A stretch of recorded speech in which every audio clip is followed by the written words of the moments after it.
left alone, but never forgotten, misunderstood. But my future is just starting. God is molding me and shaping me. He's building me and making me. It's your man Lamar Darnell Shields, and I am in Simsboro, Louisiana, which is about 15 miles from Grambling State University. And when I was a student here at Grambling State University, I participated in the Social Research Club, where we actually interviewed individuals who were over 100 years old. And I am here at the gravesite of Mr. Davis, who was the first person I got a chance to interview. I was 20 years old. I was part of Dr. Staten's Sociology Club, Social Research Club, and I interviewed folks that were over 100 years old. And so today I'm actually viewing his gravesite. This is the very first time I've come out here, and if you notice here in Louisiana, most of the graves are above the ground. So it's very humbling. I've celebrated 20 years anniversary here, creating United African American Men, and now I get an opportunity to visit the gravesite as the first individual that I interviewed here at Grambling State University. So it's very, very humbling, very, very excited to actually be here. As you can see, there's probably a little tear coming down my eye just to, because excited about this work that I started years ago with Dr. Staten, and she continued to do this awesome work here in Simsboro, which is near Grambling State University. So give you a shot of a couple of the cemeteries so you can get a chance to see a couple of the plots that you can see. This is a very new cemetery. So I'm gonna bring Dr.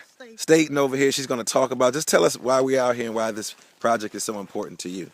Okay, this project is very, very important. Okay. We on camera. Oh my God. She's such a diva. Go ahead. Excuse all that. Go ahead.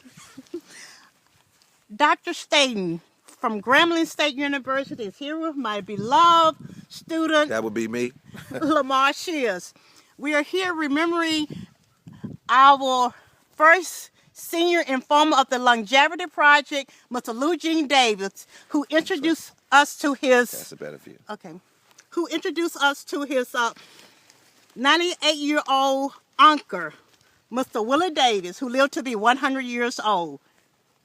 And we hope to come back very soon to do preservation at this cemetery, especially at his burial site. So why, Dr. Staten, why is this work so important to you to remember these individuals who are over 100 years old, living in rural Louisiana? Why is this work important to you?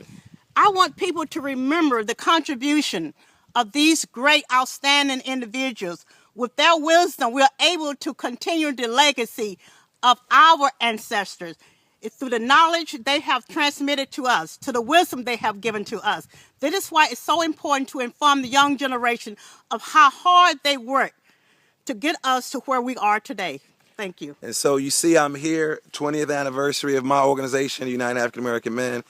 The anniversary, hanging out with Dr. Staten. I had an awesome time here at Grambling, hung out with some cool folks.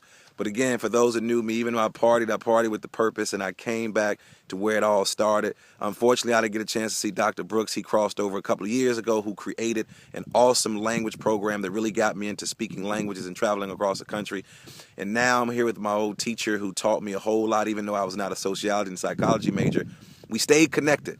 And I continued to work with her, and she brought me back to speak. But now it's really humbling being out here at this particular gravesite, interviewing or seeing the individual that I interviewed years ago when I was just a college student, not knowing what I wanted to do. But again, the memory is still alive. And as Dr. Staten said, remembering the ancestors who laid the foundation for us years ago. I did not realize the project that I was working on years ago in the 90s with Dr. Staten would expand to be so great. And I'm so excited and so humbled to be here, to be at this gravesite here in Louisiana.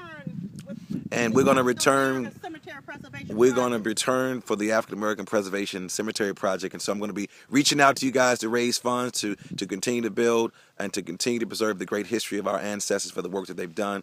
This is again Lamar Darnell Shields here at Grambling State University, homecoming 2013, hanging out with the great Dr. Staten. Peace. This is we're here, this is the grave site of our senior informer of the Longevity Project, Mr. Eugene Davis, who was born March the 9th, 1920. Also, his wife, who was very supportive of the Longevity Project. We are remembering them today. Lamar Shear, who's all the way from Baltimore, Maryland. He's our photographer for today. Next person that we're going to visit the grave site of, this is the Davis family. These are the siblings. The siblings, this is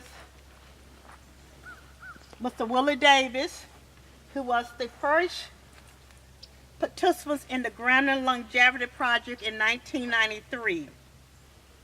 He lived to be 101.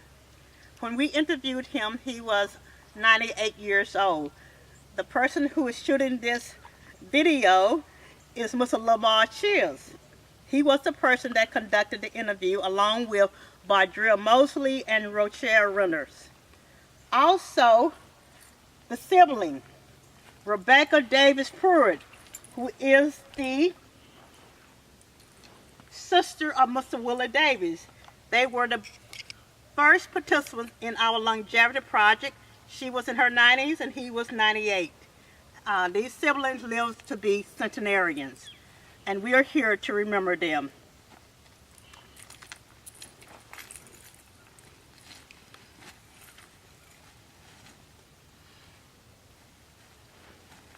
The yellow, symbolic of Grambling State University. The red is an appreciation for their service to the Grambling State Longevity Project. The Longevity Project adopts a burial site. So we're going to adopt the burial site of all the members of our Longevity Project. Okay, Mr. Willie Davis, as you know, Lamar Chill pointed out, the vault seemed to be sinking. And we're going to try to find someone who will be able to help us to restore the grave site in its proper situation. Here again, we're at the burial site of Mr. Willie Davis. He was the first member of our longevity project. We interviewed him at the age of 98, and we will return on with someone who will work with us in the preservation of this burial site, along with his sister, Rebecca Davis Pruitt, and Mr. Davis, his nephew, who served our country, and we're coming to Veterans Day. And we will be back on Veterans Day with new flowers, the red, white, and blue. But this is a special occasion. This is homecoming, and Lamont is here helping us to celebrate 100 years of living in the Davis family.